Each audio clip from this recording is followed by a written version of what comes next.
What if I told you Ford built Fairlanes so rare, most people don't even know they exist? Not in museums, not in showrooms, but hidden away in garages, barns, and private collections. These aren't your everyday classics. These are the Fairlanes that broke rules, shocked buyers, and sometimes disappeared before the public even got a good look. Which ones will leave you wondering how you never knew they existed? Stick around, because the rarest of the rare are about to roll in. 1956 Ford Fairlane Crown Victoria Skyliner. Back in 1956, Ford decided roofs didn't have to be solid. The result? The Crown Victoria Skyliner, a Fairlane with a transparent acrylic panel stretching over the front half of the roof. At a glance, it looked like something from a sci-fi future that hadn't even arrived yet. Sunlight poured into the cabin, giving passengers a panoramic view of the world above, and when you saw one coming down the road, it demanded your attention without a single rev of the engine. Built on the upscale Crown Victoria trim, the Skyliner carried all the hallmarks of mid-50s Ford luxury: stainless steel basket handle roof band, chrome-rich detailing, and a wide, confident stance.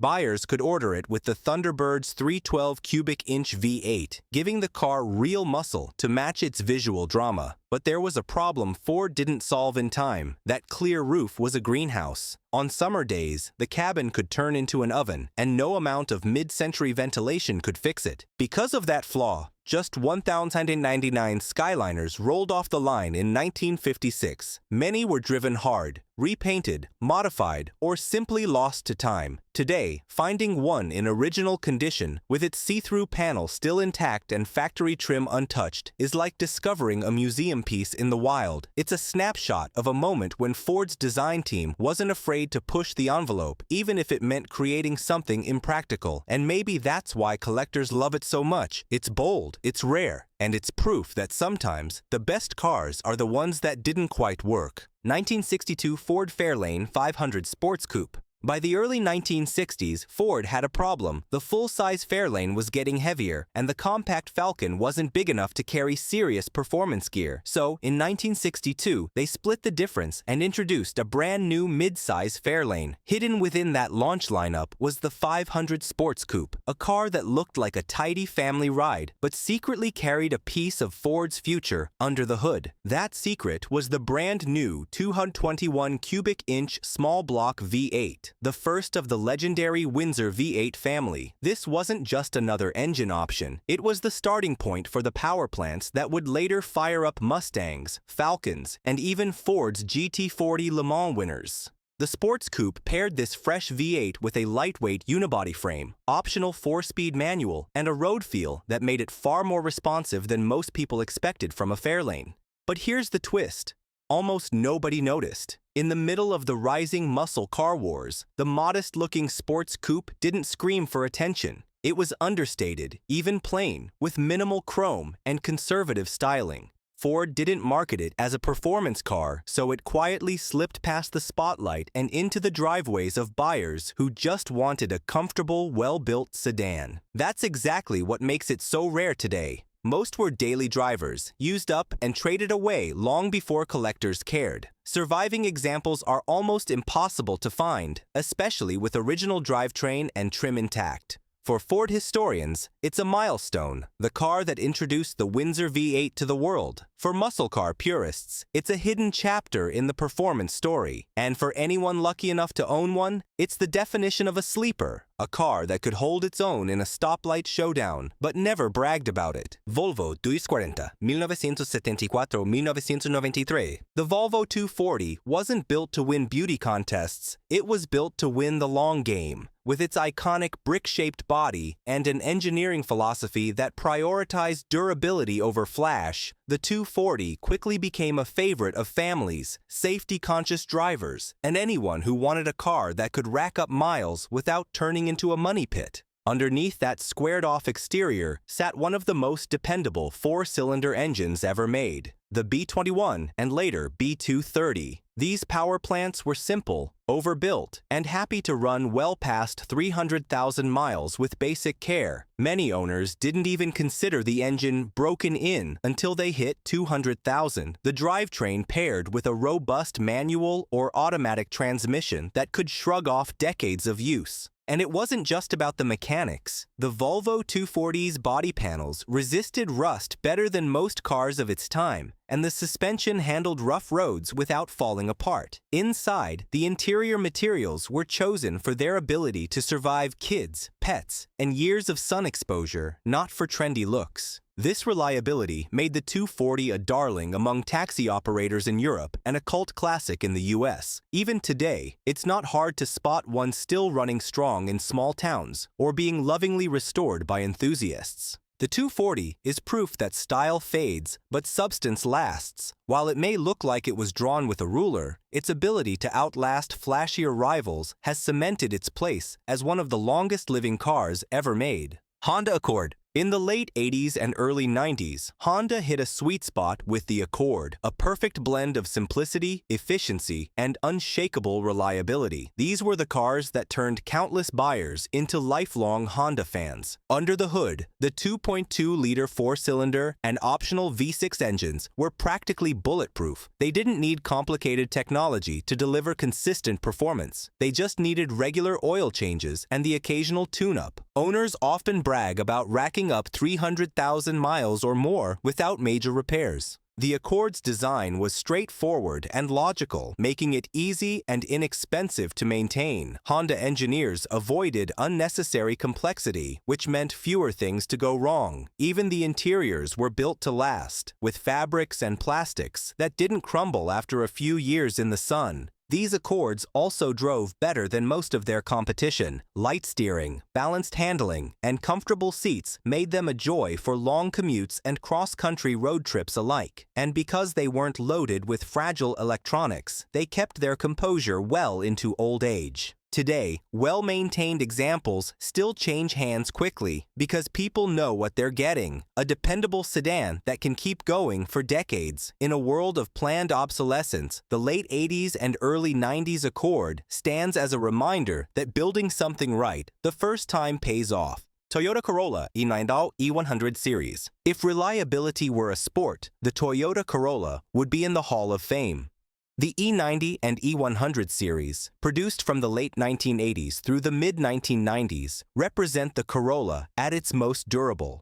This was before Toyota loaded it up with too many electronics, and when engines were simple, efficient, and designed for the long haul. These Corollas came with small but mighty four-cylinder engines, the 4AFE and 7AFE, that could easily pass 300,000 miles if treated halfway decently. The transmissions, both manual and automatic, were similarly overbuilt, rarely giving owners trouble even after decades on the road. Rust protection was decent, the suspension was basic but sturdy, and replacement parts were, and still are, dirt cheap and widely available. You could take one of these cars to almost any mechanic in the world, and they'd know how to fix it. The Corolla's secret weapon wasn't just its mechanical strength, it was its predictability. These cars didn't throw surprise repair bills at you. They started every morning, got you where you needed to go, and asked for little in return. Even now, you'll see these old Corollas faithfully serving as daily drivers, delivery cars, or first rides for new drivers. They're proof that sometimes boring is exactly what you want, because boring gets you home every single time. 1963 Ford Fairlane 500 Squire Wagon. From a distance, the 1963 Fairlane 500 Squire Wagon looked like a straight-laced suburban runabout. It had faux wood side paneling, a roof rack for camping trips, and enough bench seating for an entire Little League team. But under that wholesome exterior was a surprise. This wagon could move. Built on Ford's mid-size unibody platform, the Squire could be ordered with engines ranging from the workhorse 6-cylinder to the spirited 260 cubic inch small block V8 with the optional 4-speed manual. That V8 made the wagon shockingly quick for a grocery getter. Picture Dad pulling away from a stoplight with the tailgate rattling and the neighbors wondering how a family car just beat them off the line. The Squire trim set it apart from standard Fairlane wagons. The wood grain applique extra chrome accents, and upgraded interior made it feel almost luxurious, or at least as luxurious as a wagon could get in the early 60s. It also made it more expensive, which meant fewer buyers splurged for the top-spec family hauler. And here's the catch. Wagons weren't collector darlings back then. Most were driven hard, loaded with kids, dogs, and camping gear until they rusted out or hit the junkyard. Very few were kept in pristine condition, and almost none survived with their original wood trim intact. Today, a factory-correct Fairlane 500 Squire is rarer than many muscle cars of the era. Seeing one now in original colors with the V8 and manual transmission is a double-take moment. It's proof that performance and practicality sometimes ride in the same lane, even if that lane has wood siding. 1966 Ford Fairlane GTA 390. In 1966, Ford gave the Fairlane a major shot of adrenaline. The new GT and GTA trims turned the midsize into a legitimate muscle contender with aggressive styling, bucket seats, and serious firepower under the hood. But it's the GTA that's become the ultra-rare jewel, the one that paired all that muscle with the ease of an automatic transmission. The GTA came standard with Ford's 390 cubic inch FE V8, good for 335 horsepower and a mountain of torque. Paired with the Cruise-O-Matic automatic, it delivered speed you didn't have to shift for, making it one of the few big block Fairlanes aimed squarely at drivers who wanted performance without the effort of a manual gearbox. It didn't just have muscle, it looked the part. The domed hood, GT badges, dual exhaust, and styled steel wheels gave it presence. Inside, you got bucket seats, a floor console, and a driver-focused dash that made it feel more like a sports car than a family sedan. Despite its appeal, the GTA was overshadowed by the 4-speed GT in the eyes of performance purists. Production numbers were lower, and many GTA owners drove them daily, meaning attrition took its toll fast. Today, finding a genuine GTA in original condition is tough. Finding one with its factory big block still bolted in is even harder. In hindsight, the GTA was ahead of its time. It proved that muscle cars didn't have to be manual only to be exciting, a lesson the industry would embrace in the decades to come. 1958 Ford Fairlane 500 Victoria Hardtop Coupe. The late 1950s were all about space-age style, and in 1958, Ford gave the Fairlane 500 Victoria Hardtop Coupe a design that looked ready for liftoff. It was a one-year-only combination of features, which is exactly why it's so rare now. For the first time, the Fairlane wore quad headlights, giving the front end a wider, more imposing look. Deep sculpted side creases, bold chrome trim, and rear fins that could rival a Cadillac's made it stand out, even in an era of flamboyant design. The hardtop coupe body eliminated the B-pillar, giving the side profile a sleek, uninterrupted flow that looked fast even when parked. Buyers had engine choices ranging from the thrifty inline-6 to the 352 cubic inch Interceptor V8 with up to 300 horsepower. Transmission options included the 3-speed manual with overdrive or Ford's Cruise-O-Matic automatic. This was a car that could be built to cruise the boulevard in style or eat up highway miles with ease. But the exact styling of the 58 Victoria Coupe didn't return the following year. It was a transitional model, and its unique combination of design cues and proportions became a one-shot deal. Many fell victim to rust, customization, or simple neglect. Today, an original 58 Victoria Coupe is a showstopper, especially if it's still wearing its factory colors and chrome. It's a rare reminder of the moment when American cars were chasing futuristic dreams with fins, flash, and confidence, and doing it without apology. 1967 Ford Fairlane Rancherero prototype. Some Fairlanes made it to the showroom. This one never even got that far. In 1967, Ford quietly built a handful of prototypes, blending the midsize Fairlane's sharp styling with the utility of the Ranchero. It was part muscle, part pickup, and completely ahead of its time. This wasn't a rebadged Falcon Ranchero with a few trim tweaks. Engineers grafted the front end of the '67 Fairlane with its wide grille, stacked headlights, and squared-off fenders onto a Ranchero bed, creating a seamless fusion of style and function. The goal was to offer a work-ready hauler that didn't feel like a stripped-down fleet truck. Imagine pulling up to a job site in something that looked ready for a Saturday night cruise. Under the skin, it could take the same engines as the Fairlane lineup, meaning a 390 cubic inch big block wasn't out of the question. That would have made it one of the most powerful utility vehicles on the road in its day. But here's the thing, Ford never gave it the green light. Corporate priorities shifted, and the Fairlane Ranchero concept was shelved before it could hit production. Reports suggest fewer than 3 prototypes were ever completed, and only one is known to survive, tucked away in a private collection where it occasionally surfaces for high-profile Ford events. For collectors, it's the ultimate conversation piece, a what-if car that represents an alternate history where Ford blurred the line between muscle car and pickup years before it became trendy. 1965 Ford Fairlane Zcode 289 Hypo. Most muscle car fans know about the Mustang's K-Code 289 high-performance V8, but far fewer realize that Ford quietly slipped the same setup into a small number of 1965 Fairlanes. Known by its Zcode VIN designation, this engine turned an otherwise polite mid-size sedan into a true street predator. The solid lifter 289 cranked out a factory-rated 271 horsepower, backed by forged pistons, a hotter camshaft, and a 4-barrel carburetor. Drop it into the Fairlane's relatively light body, and you had a car that could surprise almost anything at a stoplight. Best of all, it didn't look like a muscle car. Minimal badging, clean lines, and no flashy stripes meant you could roll right past the competition without raising suspicion until you floored it. Ford didn't advertise the Zcode Fairlane aggressively, which is part of why it's so rare now.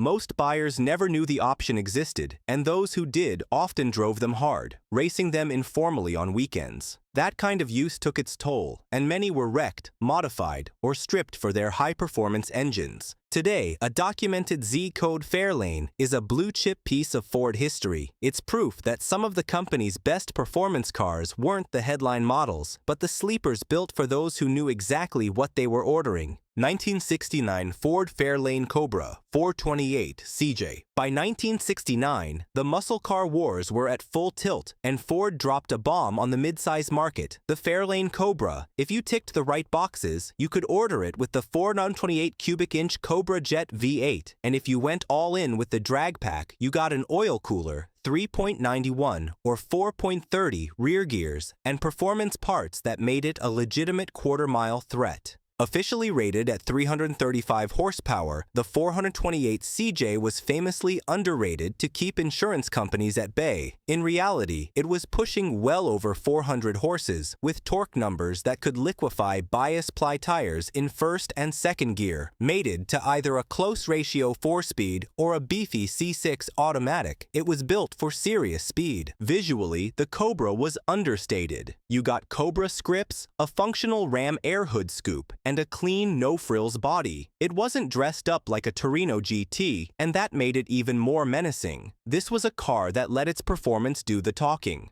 Because so many were raced or thrashed on the street, surviving Cobras, especially original drag pack cars, are scarce. For Ford fans, they're a high watermark for Fairlane performance, the point where the midsize went toe-to-toe with the best from GM and Mopar and held its own. 1970 Ford Fairlane 500 Torino Type NW Edition. The final years of the Fairlane nameplate saw it sharing more DNA with the Torino, and in 1970, a very special regional model slipped quietly into Ford's lineup. The Type NW Edition, named for the Pacific Northwest, was a dealer-created package available only in Washington, Oregon, and parts of Idaho. Based on the Fairlane 500 or Torino hardtop, the NW Edition borrowed the Mach 1's hood scoop and sport mirrors, added unique NW decals, and came in a range of high-impact colors like grabber green and vermilion. Interiors got high-back buckets, special trim, and all the sporty touches you'd expect from a late 60s performance Ford.